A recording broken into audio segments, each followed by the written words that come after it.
O melhor tempo da história. Você sabia que 50% da humanidade está viva hoje? 50% de todas as pessoas, desde Adão até hoje, 50% de toda a humanidade, de cada ser humano que existiu na face da Terra, está vivo hoje, está respirando hoje. É um tempo incrível, é um momento incrível para se estar vivo. É o melhor tempo da história.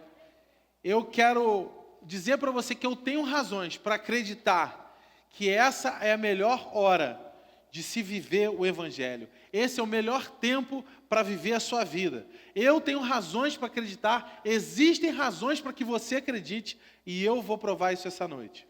Amém? Quantos estão comigo nessa? Eu acredito que a exposição da verdade liberta. A verdade liberta.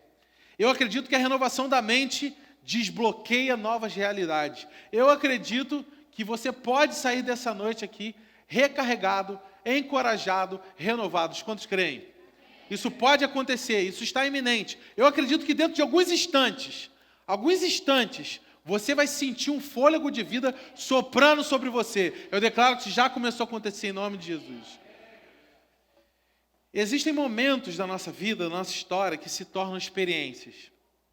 Mas existem experiências que se tornam marcos, que se tornam pontos divisores de águas em nossas vidas. Existe algum momento na sua vida que você pode dizer assim: minha vida antes dessa experiência era uma e depois se tornou outra?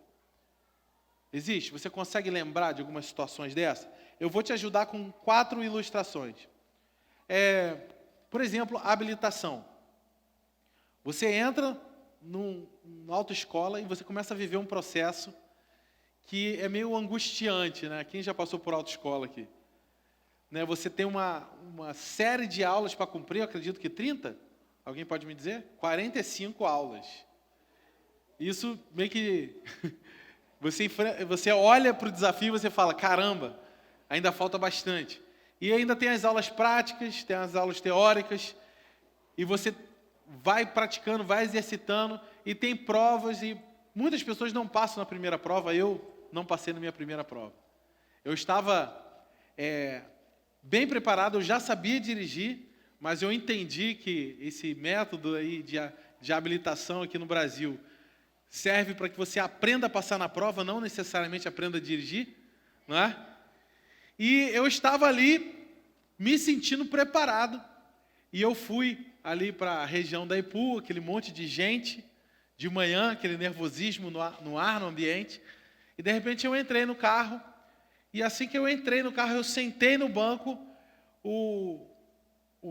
como fala, o monitor, o meu instrutor do lado virou e falou assim: desliga o carro, o senhor está reprovado. Falei, meu Deus, deu nem tempo de começar. É porque eu fiz a coisa na ordem inversa, de botar o cinto, né, e ajeitar o banco. Eu fiz na ordem inversa e eu fui reprovado por causa disso. E eu falei assim, cara, eu fiquei sem reação. Como assim? Nem começou, nem tive a oportunidade. Então a gente está acostumado com experiências que às vezes são processuais, demoram um certo tempo, um certo procedimento, e a gente fica um pouco apreensivo pela chegada desse momento que você recebe a sua habilitação, finalmente. Isso é um momento que marca a sua vida, porque a partir desse momento, você tem muito mais poder, né, de ir mais longe, mais liberdade, mais autonomia. Na verdade, aqueles que já conseguem um carro logo em seguida que conseguem sua habilitação, já conseguem ter uma mobilidade muito maior, sim ou não? Sua vida é completamente transformada. Você não demora mais para fazer tantas coisas. Por exemplo, aqui nessa cidade, que nós temos, muitas vezes, para você sair de uma extremidade à outra, de ônibus, você demora 1 hora. Sim? De carro, 5 minutos. Por quê? Porque você tem que sair, esperar, e não é pontual, etc. Então, eu quero dizer para você que existem experiências que realmente transformam a nossa vida dali em diante. Por exemplo, a faculdade, né? Isabela está se formando, está no fim de curso aí, mais 3 semanas, amor? Mais 4 semanas, e ela vai fazer a sua apresentação final, vai receber sua colação de grau. E ela está aí nesse final desse processo, e tudo que ela está fazendo hoje, ela estabelece como alvo a conclusão desse processo. Então, a formatura é o seu alvo. E a partir da formatura, tudo será diferente. nada nunca será mais da mesma maneira. Ela terá uma habilitação para exercer a sua profissão e dar a sua contribuição para a sociedade de uma forma mais eficiente, não é verdade? Então, ela estabeleceu como alvo a formatura, mas após a formatura é que o jogo realmente começa, é que a coisa realmente acontece. A vida dela será marcada, nunca mais será da mesma maneira, ela não será vista da mesma maneira. Ela não terá mais a mesma credibilidade, ela terá uma credibilidade além, ela terá uma autonomia, ela terá uma certificação para exercer o que ela acredita como contribuição na vida das pessoas. E assim também é o casamento, é a terceira ilustração. Quantos de nós, né, eu acabei de chegar de viagem, fiz uma viagem a São Paulo essa semana, é sempre um grande momento para mim ir a São Paulo, tem algum mistério, eu não entendo, não sei porquê, mas eu piso e em São Paulo eu começo a ter muitas experiências com Deus, e eu tinha ali uma agenda bem corrida de reuniões e aprendizados, pessoas que estão nos ajudando na construção do nosso futuro, do nosso sonho. Foi um momento assim fantástico, tive ali também com o editor do meu livro, que a gente pôde finalizar o processo, então em breve teremos o livro publicado, graças a Deus. Então eu tive uma série de compromissos lá, e ali aconteceram coisas muito incríveis, muito incríveis. Realmente eu vi a fidelidade de Deus nesse processo, mas culminou no sábado do casamento de um grande amigo meu, Matheus Melo, que já esteve pregando aqui, e isso me gerou algumas reflexões. E uma delas é essa simbologia aí do casamento. Porque tudo na vida dele preparou ele para esse momento do casamento. Uma preparação emocional para estar pronto para casar, uma preparação natural, material, intelectual. Então, tudo na vida dele o trouxe até esse momento, essa ocasião do casamento. E ali teve aquela cerimônia. A partir de agora, tudo será diferente. Eu tive a oportunidade de ficar com ele ali no quarto enquanto ele se vestia.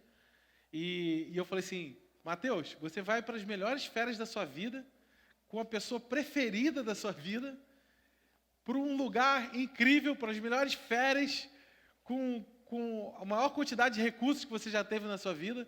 Você está prestes, você está iminente de viver algo grande, algo fantástico. Ele, não fala não que eu vou chorar.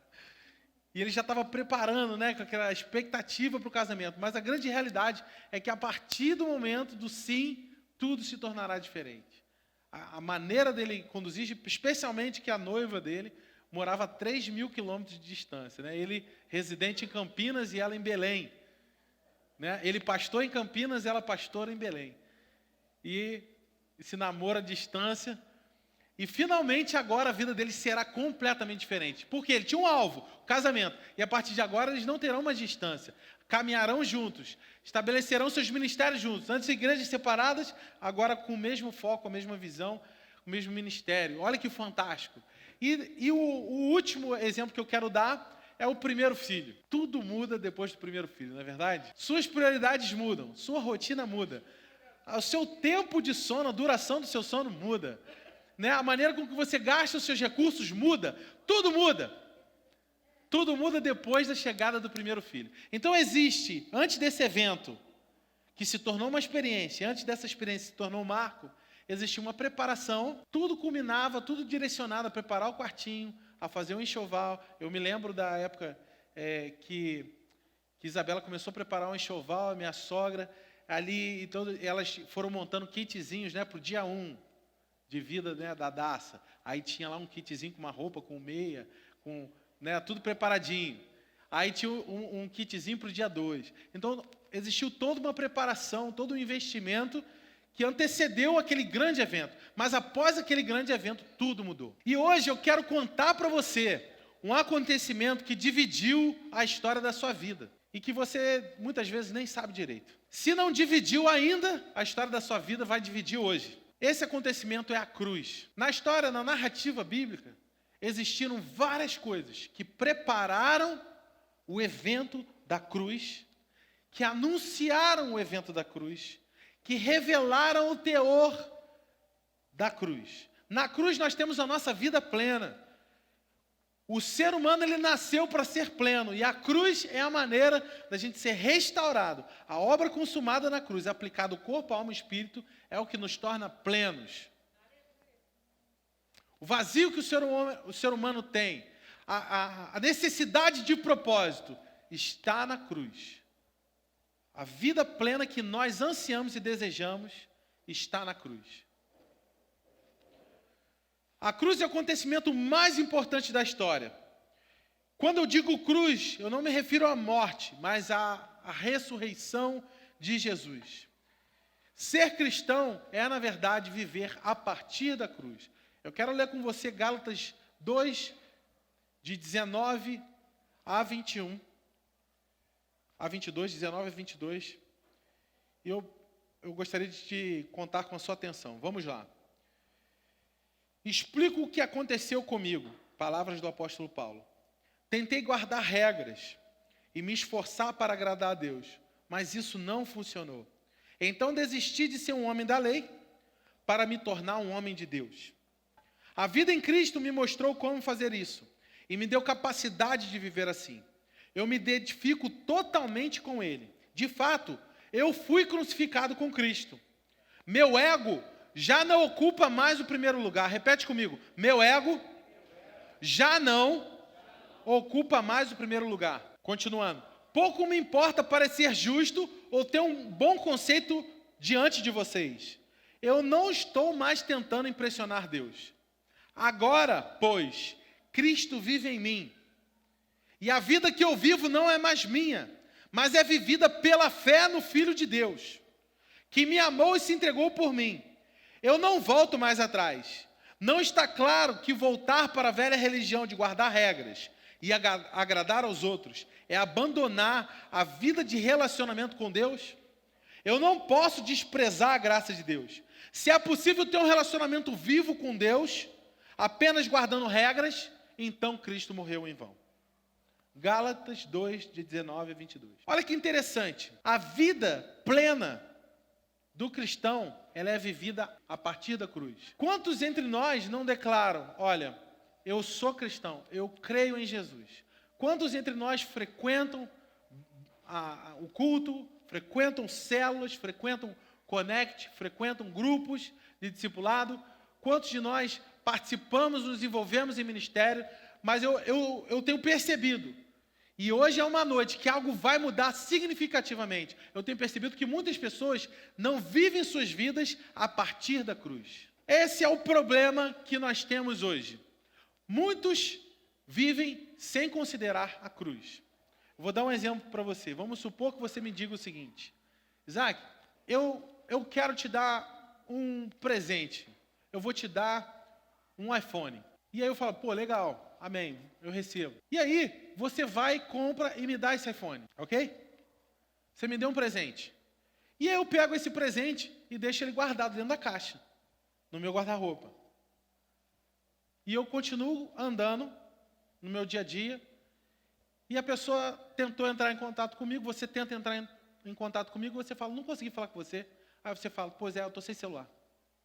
Estou sem comunicação, estou incomunicável. Ué, mas eu não te dei um presente? Eu não te dei uma maneira de você se comunicar? Deu.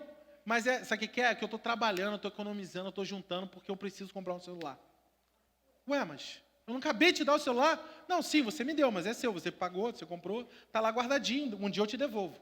Né? Mas enquanto isso eu vou trabalhar para eu mesmo conquistar a minha capacidade de me comunicar com as pessoas e com o mundo. Aí quando eu conseguir, você se comunica comigo.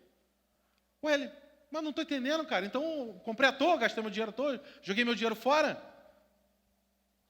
Não faz sentido, não é verdade? Mas essa é a realidade que muitos de nós vivemos.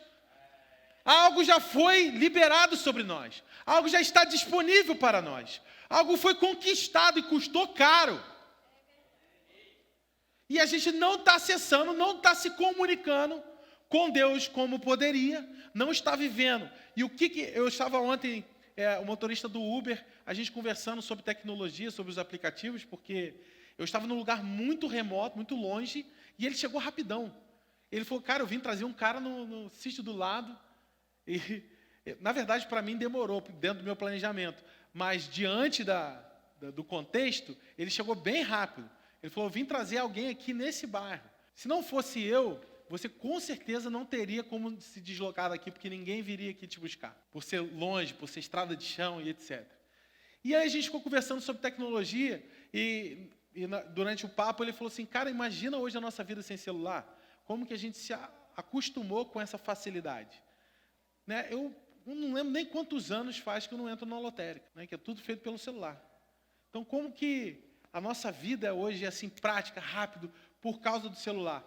E muitas vezes existem realidades no reino que vão transformar completamente, com efeito, a nossa vida, a nossa maneira de pensar, a nossa maneira de sentir, a nossa maneira de nos relacionar uns com os outros, algo que vai mudar drasticamente, que vai trazer qualidade, que vai trazer leveza. Alô, Deus está falando com você, cara. Deus está falando com você essa noite, você está ouvindo? Vamos lá. Uma vida plena começa quando os cristãos começam a entender o poder da obra consumada de Jesus. Por quê? Porque o entender a obra consumada nos leva a viver a realidade de Jesus. É a nossa frase desse mês, é o nosso tema da série das últimas mensagens. Né? Uma mentalidade transformada vai viver uma nova realidade. Para viver uma nova realidade é necessário ter uma nova mentalidade. Amém? Então, hoje nós estamos atuando especificamente nisso. Quando você sabe quem você é, de quem você é, então você vai entender o que foi chamado para fazer. Ser como Jesus e fazer o que ele fez. Tudo isso é resultado da obra consumada de Jesus na cruz. Todos estão comigo? Acompanhando meu raciocínio? O que eu vou fazer hoje com vocês aqui? Como eu quero te servir? Eu vou te mostrar hoje 5 problemas de quem não vive a realidade da cruz, 5 versículos que revelam a realidade da cruz, 5 episódios que apontavam para a cruz, que eram aqueles acontecimentos antes do evento, né? A preparação antes da habilitação, a preparação antes do casamento, a preparação antes do primeiro filho.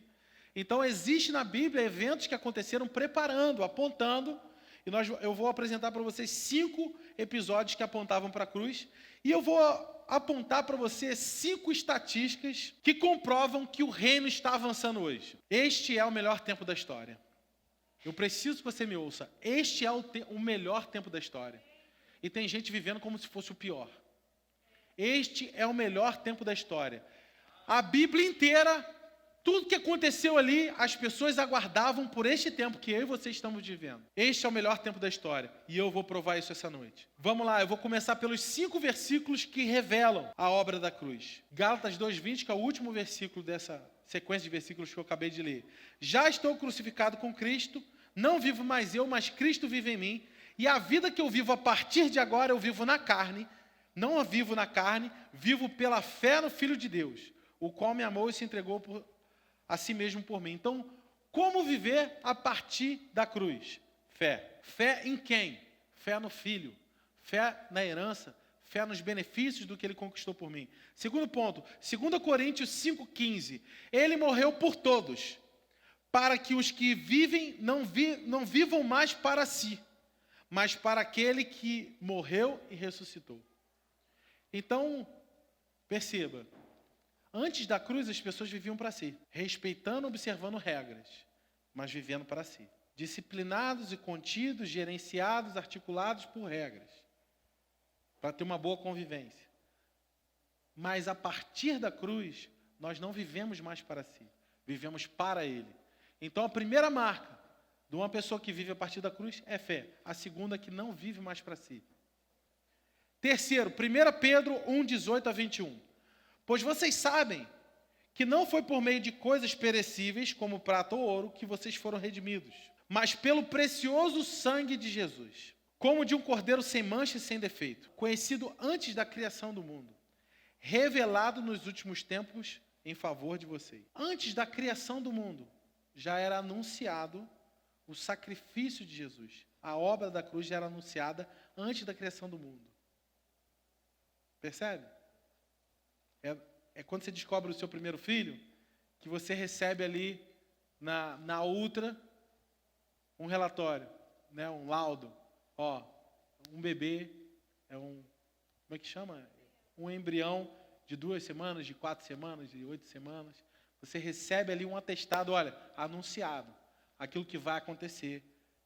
Um dia vai haver o momento do parto, da ocasião do nascimento, e a partir dali tudo será diferente. Então, E isso foi anunciado antes da criação do mundo, cara. Mas hoje isso nos é revelado. Por meio dele vocês creem em Deus, o qual ressuscitou entre os mortos, de modo que a fé e a esperança de vocês estão em Deus. Quarto versículo, Romanos 15, 4. Pois tudo quanto antes foi escrito para nosso ensino foi escrito, a fim de que, com paciência e consolação, tenhamos esperança. Então, tudo que foi escrito no Velho Testamento é para que a gente tivesse paciência e esperança sobre um evento que iria acontecer, que é a obra da cruz. Amém? Quinto versículo, 1 Coríntios 10, 11. Estas coisas lhe sobrevieram como exemplos e foram escritas para advertência nossa. Então, existem episódios na Bíblia que são exemplos, certo? Para que a gente entenda, perceba melhor o que é a obra da cruz. Então, eu vou ler agora 5 desses exemplos, 5 episódios que apontam para a cruz. Primeiro episódio, a ocasião do pecado de Adão. Assim que ele pecou, ele tinha uma instrução, uma orientação dada por Deus, que se comesse do fruto, certamente morreria. E alguns questionam, ele não morreu espiritualmente.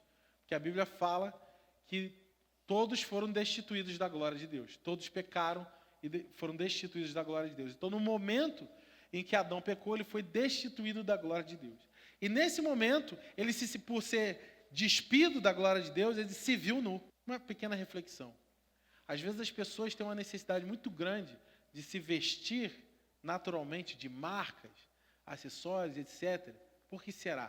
De onde vem esse ímpeto? De onde vem essa sede? De onde vem esse desejo? Por quê? Por quê? Porque muitas vezes não estamos vestidos da glória de Deus. Quem está vestido da glória de Deus se preocupa mais com a essência do que com a aparência. Não negligencia a aparência, mas se importa mais com a essência. Os valores, que vale mais? A aparência ou a essência? A essência. Então, o que acontece? Naquele momento, Adão resolveu se vestir de folhas de figueira. Em outras palavras, é um símbolo da religiosidade, conforme a gente já conversou outras vezes. Então, ele se veste de religiosidade. Ele se esconde atrás da folha. Ele se esconde de Deus. Deus continua procurando relacionamento com o homem, mas o homem se afasta de Deus. Não é Deus que se afasta do homem. Não é tipo, caramba, Adão, pecou, deu mole, já era, valeu, não falo mais contigo. Não foi isso. Deus continua procurando o homem, mas o homem envergonhado se esconde atrás da religiosidade. Mas o que Deus faz? Ele costura uma roupa de cordeiro, com pele de cordeiro. Então ali nós encontramos um símbolo do sacrifício do cordeiro, sacrifício de Cristo. Que o nosso pecado, a nossa vergonha é escondida no sangue de Jesus. Deus, quando olha para nós, Ele não vê a nossa nudez, Ele vê o cordeiro. Estamos revestidos, estamos vestidos do cordeiro. Então esse é o primeiro episódio que aponta para a cruz. O segundo episódio que eu quero enfatizar aqui, a Arca de Noé. Olha que interessante. Houve muito pecado naquela geração. E a Bíblia fala que Deus se arrependeu de ter criado o homem.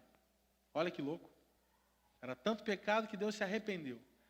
E Ele envia um dilúvio sobre a terra que era para juízo e condenação. O dilúvio era para juízo e condenação. E Deus deu uma palavra para Noé. E ele creu. Creu na palavra. Creu, correspondeu. Creu, obedeceu e fez uma arca de madeira. Certo? Então Noé estava escondido na madeira durante a execução de juízo, de uma punição, de uma consequência do pecado daquela geração. O que o livrou está escondido na arca, está debaixo do madeiro. E Jesus foi crucificado no madeiro para nos livrar desse juízo e dessa condenação. Amém? Faz sentido? E pelas águas, nós passamos pelas águas para viver uma nova vida. Então Noé foi livre daquela punição, passa pelas águas para viver uma nova vida, uma nova realidade. Amém? Então o episódio da Arca de Noé aponta para Jesus. Aponta para a cruz, escondido na madeira, porque ele subiu no madeiro. Vamos lá. Terceiro episódio, a saída do Egito. A ocasião da Páscoa. O espírito de morte ia trazer juízo, condenação sobre o povo do Egito. E eles foram orientados a fazer o quê? Sacrificar um cordeiro, o cordeiro pascal. Naquela noite, sacrificaram o cordeiro e o sangue é para ser passado onde? Nos umbrais, os umbrais de madeira. O sangue foi aspergido sobre o madeiro do umbral. Amém? E isso fez com que eles fossem libertos da morte. Eles não foram mortos, eles foram livres. E foram libertos do sistema do Egito. Foram colocados sobre uma nova realidade. Saíram do Egito por causa do sangue. Então, o sangue na saída do Egito, sobre os umbrais, aponta para o sangue aspergido sobre a cruz do Calvário. Amém? Esse é o terceiro episódio. Quarto episódio, as águas de Mara. A Bíblia fala que eles estavam há 3 dias caminhando à procura de água, à procura de uma fonte. Eles encontraram uma fonte de águas salgadas, águas amargas. Preste atenção nisso, águas amargas. E eles chegam naquele lugar com sede, procurando saciar a sua sede. E ao encontrar aquilo, Deus orienta. Pegue um pedaço de pau, um galho e jogue na água. Pegue uma madeira e jogue na água. E quando ele jogou a madeira na água, o que aconteceu? As águas se tornaram doces. Na ocasião do Egito, nós vemos que nós fomos libertos no nosso espírito. É uma simbologia da atuação da obra da cruz no nosso espírito. Libertação. O que Deus faz com o nosso espírito na obra da cruz? Liberta. O que Deus faz com a nossa alma na obra da cruz? Sara a nossa amargura. Sara as águas do nosso coração. Com o quê? Com o madeiro. Então, aquilo que era amargo, aquela amargura da alma, agora se torna água doce.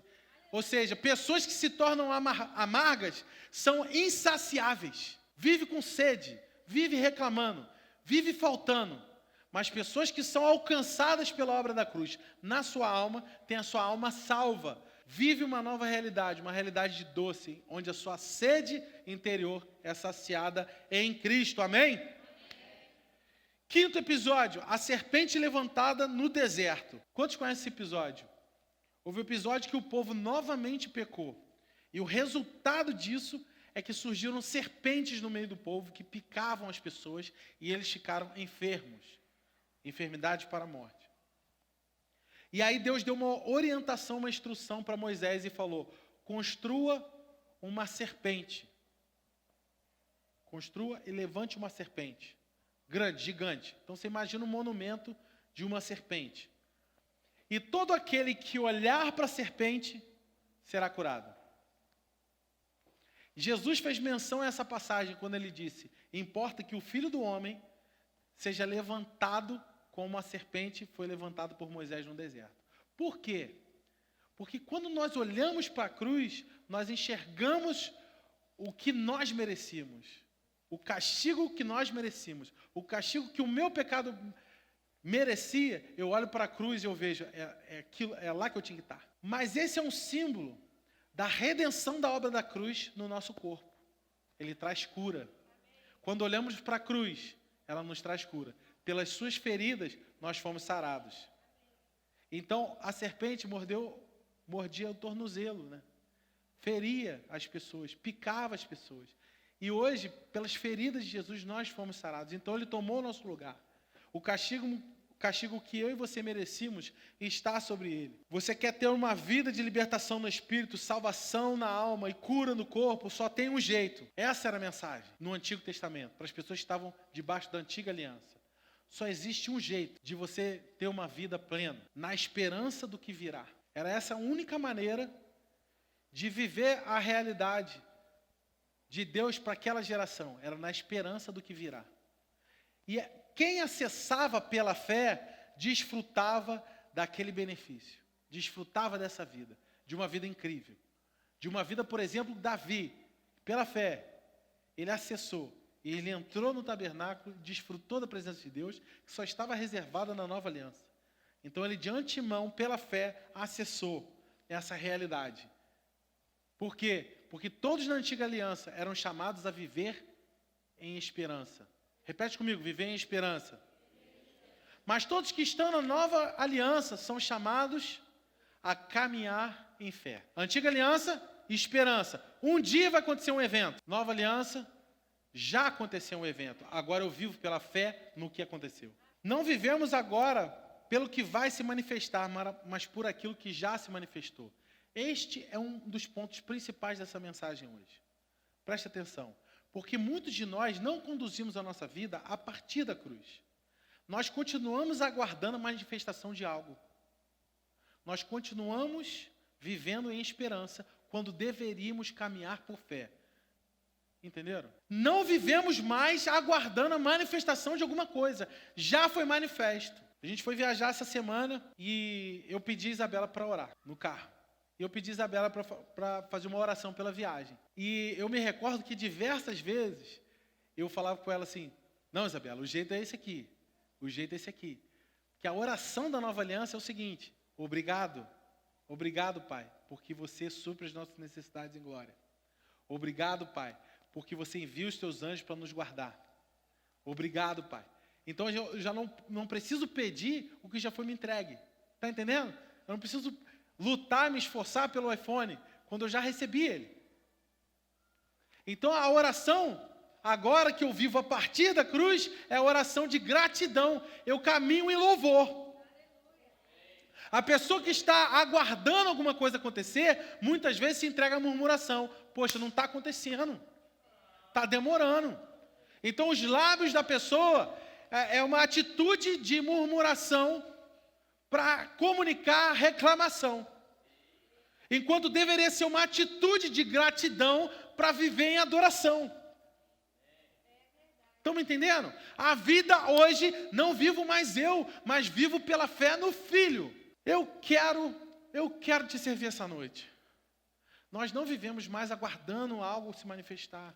Nós já vivemos algo porque já se manifestou. Os profetas que viveram antigamente, viveram desejando o tempo que você está vivendo hoje. Por quê?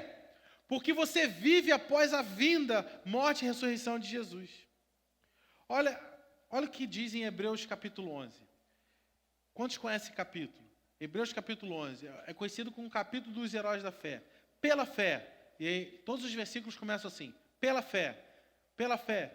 Pela fé. Aí fala, fulano de tal fez isso e aquilo. Fulano de tal fez isso e aquilo. Pela fé, Raabe. Pela fé, Gideão. Pela fé, Abraão. Pela fé. E aí vai listando os heróis da fé. Eles viveram na esperança. Olha o que diz esse versículo, capítulo 11, versículo 39. Todos esses receberam um bom testemunho. No entanto, nenhum deles recebeu o que havia sido prometido. Porque Deus planejava algo superior ao nosso respeito, para que eles sem nós não fossem aperfeiçoados. Nós temos uma vida hoje que pode ser plena, que pode ser aperfeiçoada. Por quê? Por causa da fé. Eles não poderiam viver assim.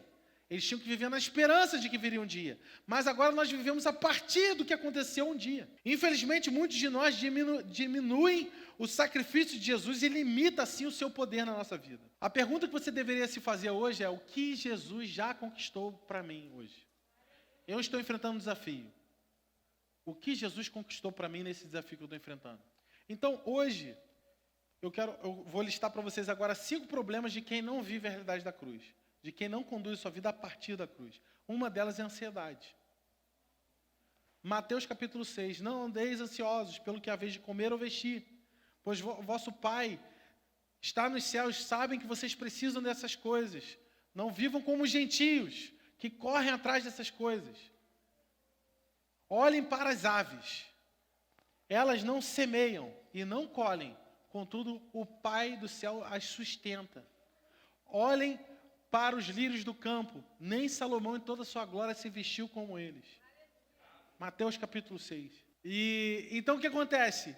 Muitas pessoas que hoje foram libertas, foram salvos, foram redimidas. Quantos aqui foram salvos, libertos e redimidos por Jesus? Quantos aqui passaram pela obra da cruz? Amém? Eu tenho uma vida em Deus. Eu creio no Filho. Eu tenho essa vida. Mas muitas pessoas conduzem a sua vida em ansiedade. Por quê? Porque estão esperando alguma coisa acontecer. Estão esperando alguma coisa cair do céu. Mas a vida que a gente vive hoje no reino é a partir de algo. Olha a diferença. Para ficar mais claro, deixa eu dar uma ilustração para vocês. É como se você fosse...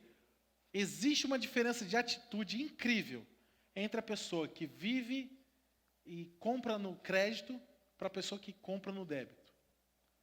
Não é regra, existem exceções. Mas a maioria das pessoas que vivem no crédito tem uma atitude completamente diferente de quem vive no débito. Vive usando o débito. A pessoa que está no crédito, ela está comprando algo que ela não precisa, não é? Não tem aquela frase? Com dinheiro que ela não tem para impressionar alguém que ela não gosta. Ela compra o que ela não precisa com dinheiro que ela não tem para impressionar quem ela não gosta. Então você usa o seu dinheiro mediante aos seus prazeres momentâneos. Quem vive no débito, usando a função débito, essa pessoa na hora de gastar... Ah, não, peraí, deixa eu pensar bem. É uma pessoa que anda segundo prioridades. Que gasta seu dinheiro segundo propósito. Ela caminha por propósito. Não, peraí, deixa eu ver isso aqui. Deixa eu pensar bem o que eu vou fazer com esse recurso. A gente começa a conduzir a nossa vida mediante o propósito de onde a gente quer chegar, do que a gente quer conquistar, do que a gente quer realizar. Eu não gasto mais segundo um prazer momentâneo. Eu já penso em como esse dinheiro será melhor aproveitado para o meu futuro. Porque ele está na minha mão agora. Entendeu? Então, quem vive no crédito, quem hoje declara que crê no Filho, mas não vive a partir da obra da cruz, vive segundo o quê? Prazeres. Mas quem vive a partir da consciência da nova aliança, conduz a sua vida com um propósito. Segundo problema de quem não vive a realidade da cruz, enfermidade. Deixa eu falar uma coisa para vocês. Enfermidade tem que ser algo que deve ser repugnado no nosso meio. Não deve ser tolerado no nosso meio. Dor de cabeça, sai agora. Dor ilegal, some. Essa deve ser a nossa atitude. A atitude de quem anda na nova aliança essa realidade vai mudar. Antes de vir para cá, Isabela estava me esperando ali embaixo. Eu desci, quando eu desci estava a Débora, Leandro, um monte de gente ali da igreja, um bolo de gente. Eu falei, o que aconteceu? Tinha uma pessoa caída ali no meio, e teve uma crise de epilepsia, alguma coisa assim. E aí já estava todo mundo tampado ali com a mão em cima orando. Por quê? Porque aonde há o reino, não existe enfermidade. Onde há luz, não pode haver trevas, amém? Então, se os teus olhos têm luz, todo o teu corpo terá luz. Se o que eu olho, se a minha maneira de enxergar, se a minha maneira de conceber, perceber o mundo, mediante a nova aliança, tudo em mim terá luz. Tudo em mim sofrerá os efeitos da saúde que há no meu interior, da salvação. Então, assim, pelas suas feridas nós fomos sarados. Essa é a nossa realidade. Então, se a Bíblia fala que Ele levou sobre si todas as nossas enfermidades, como é que é? O que você está falando? 33 do que, meu Deus? 50 chibatadas menos uma. 49 grupos de doenças. Jesus tomou 49 chibatadas. E a Bíblia fala que pelas suas feridas fomos sarados. Ou seja, para cada ferida de Jesus, um grupo de doença foi sarado. Então nós temos o sacrifício, a obra consumada de Jesus, derramada suficientemente sobre toda e qualquer enfermidade que você já conheceu, que você vai conhecer. Nós declaramos o que cremos, não declaramos o que vemos. Ah, mas está difícil, isso aí não melhora, não cura, não consigo. Não interessa, eu não declaro o que eu vejo, eu declaro o que eu creio. O justo vive pela fé. E por isso o apóstolo Paulo disse, crie, por isso falei. Então a gente declara o que a gente crê. Terceiro problema, sem direção. Pessoas que vivem à deriva do seu destino, do seu propósito. Não sabem de onde veio, para onde vão. Não sabe qual é o seu chamado, qual é o seu propósito, nasceu para quê. Pessoas que vivem a partir da cruz têm uma consciência. Eu sou filho. E eu vou viver para cuidar dos negócios do meu pai. Entende? Quem vive a partir da cruz, não interessa se você vai surfar, se você vai advogar, se você vai ser um enfermeiro, se você vai ser um político, se você vai ser um empresário, não interessa, pode ser qualquer coisa. Mas você vive com a consciência da nova aliança. Eu sou filho e eu cuido dos negócios do meu pai. Eu estou trabalhando como um bico. Não passa tempo, é só para pagar as contas em casa, prosperar, abundar, amém, avançar, conquistar, realizar, sim, amém. Mas o meu propósito principal não é momentâneo, não é crédito, gente.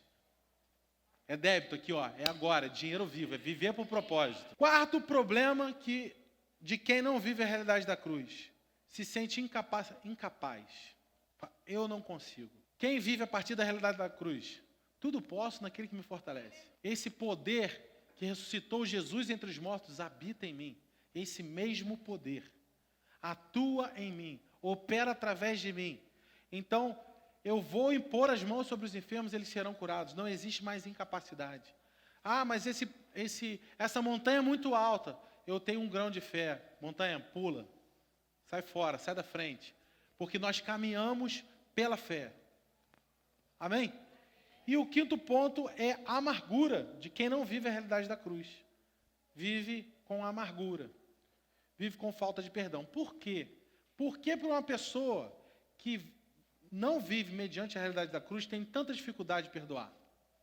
Porque ela pauta e conduz a sua vida mediante o que as pessoas fazem. Não mediante ao que Jesus fez. Porque quem é perdoado sabe perdoar. Quem tem a consciência, eu não presto. Eu sou um pecador. Eu fui destituído da glória de Deus. O meu destino era a perdição. Eu estava dentro d'água, meu irmão. Eu estava sem propósito, esquecido. E aí, de repente, você entende, Jesus me ama. Ele me salvou, Ele me regenerou, Ele me justificou, Ele me santificou. E agora a vida que eu vivo, eu não vivo mais para mim. Eu vivo nele, na fé no Filho. A pessoa que vive nessa realidade, ela fala, eu não posso, se eu, que sou o pior dos pecadores, fui perdoado, eu não tenho o privilégio, eu não tenho o luxo, não posso me dar o luxo de não perdoar. De reter em mim aquilo que foi derramado em abundância. Eu tenho que liberar. Gente, isso é uma consciência mesmo. Olha que curioso. A gente fez um trabalho com pessoas em condição de rua. Apesar de viver muita violência entre eles mesmos e desonra, eles tinham uma coisa muito curiosa entre eles. Ali no centro de Niterói, a gente conheceu 17 clãs de moradores de rua. E entre eles existia um companheirismo, sabe, uma sinergia, que se alguém estivesse passando necessidade, os outros tiravam o que tinham no bolso. Olha, não está conseguindo um tratamento médico na unidade. Eles vendiam coisas no sinal e ganhavam uma grana até boa. Eles pegavam o dinheiro deles, reuniam para pagar a consulta de alguém que estava aí, entendeu? Por quê? Porque eles sabem que o que eles têm é pouco, é raro, é difícil. Eles são gratos por qualquer coisa que eles consigam. Então, porque pessoas ajudam eles, que dão muitas vezes coisas para eles, eles sabem também dar. Então, da mesma forma, se a gente se vê exatamente como esses moradores de rua, mendigos, que falam, cara, minha justiça é como trapo de imundícia, serve para nada. Eu fui perdoado, eu fui alcançado pela graça de Deus. Quem sou eu para reter isso na vida do meu irmão? Então, eu não conduzo mais as minhas ações e reações mediante o que as pessoas fazem. Eu conduzo minhas ações e reações mediante o que Jesus fez. Viver dessa forma é como ter R$1 bilhão na sua conta, disponível para sacar a hora que quiser e andar num carro com defeito, parar no meio do caminho sem combustível. Não faz o menor sentido. Agora vamos entender 5 benefícios da cruz. Primeiro benefício, nos tornamos como Ele é. 1 João 4,17, eu vou só citar os versículos, depois você abre. Segundo benefício, fomos perdoados de todos os pecados. Então, primeiro, tornar parecido com Jesus. Segundo, fomos perdoados de todos os pecados. Colossenses 2:13. Terceiro ponto, fomos abençoados com todas as bênçãos. Efésios 1:3-7. Quarto ponto, nós temos livre acesso a Deus. Isso aqui é incrível. A gente não só pode viver a vida de Jesus, não só é perdoado o nosso pecado, não só é abençoado com todas as bênçãos. A gente agora tem livre acesso à presença de Deus. Livre acesso. Deixa eu te contar uma história. É uma história meio inusitada, meio curiosa. Alguns já ouviram. No ano de 1999, eu e Tiago Neto estávamos numa campanha de evangelismo na cidade de Praia Grande. E a gente estava na Praia Grande lá, algumas quadras da praia, e a gente estava no nosso último dia de projeto missionário. E a galera começou a ficar numa euforia de dar presentes uns para os outros. Pegar coisa, pegar roupa, perfume que gostava, enfim, tudo que tinha de mais valor, e foram dando de presente uns para os outros. E é uma correria de um ir no quarto buscar não sei o quê, ir no quarto levar o presente que ganhou. E é aquela correria, aquela agitação. E eu, nesse projeto, era o líder da intercessão. E eu tinha que conduzir uma reunião de intercessão em alguns minutos. Mas eu estava tão agitado, que eu entrei na sala, onde a gente teria uma reunião de intercessão com os líderes do projeto. Assim que eu entrei, eu falei assim, cara, eu estou tão ansioso, tão agitado, que nesse momento eu acho que é impossível ouvir a voz de Deus. Quando eu fiz essa declaração, algo aconteceu, muito engraçado. Tinham 2 pessoas brincando com a bola de tênis, e eu estava sentado. E eles pegaram, de repente, jogaram essa bola na minha direção, e me acertou lá. Entenderam? Lá onde não poderia acertar. E naquele momento eu vi estrela, né, cara? Eu desmaiei de tanta dor. Então, olha a minha experiência como foi. Eu simplesmente fiz uma declaração. Quantos aqui já desmaiaram? Você, parece que pisca, né? Parece que nada aconteceu. Parece que foi fração de segundos. Você estava num lugar, você está em outro, de repente. Então, eu estava ali no chão e eu tinha acabado de falar. Cara, agora é impossível ouvir a voz de Deus. E, de repente, eu pisco e eu estou deitado numa cama em outro cômodo. Falei, o que eu estou fazendo aqui? Coisa estranha. E o que tinha acontecido, que eu tinha tomado uma bolada daquelas, eu vi estrela, desmaiei. E naquele momento eu me vi ali num quarto, sem ninguém, sem agitação nenhuma, um silêncio, uma paz. E naquele momento Deus falou comigo. Entendeu? E ali eu soube, nunca é impossível ouvir a voz de Deus. Espero que você não precise passar por isso. Então, um dos grandes benefícios da cruz é ter livre acesso. Nunca é impossível você ouvir a voz de Deus. Tem alguém me ouvindo? Nunca! Nunca! É impossível você ouvir a voz de Deus. Nunca é impossível você conversar e dialogar e ter um acesso. Né? Tem uma frase que eu sempre falo, e repito, e vou enfatizar e continuar repetindo. Não há nada, absolutamente nada, que um tempo com o Pai não resolva. Então, se eu tenho, e eu paro, tranco a porta do meu quarto, dobro o meu joelho,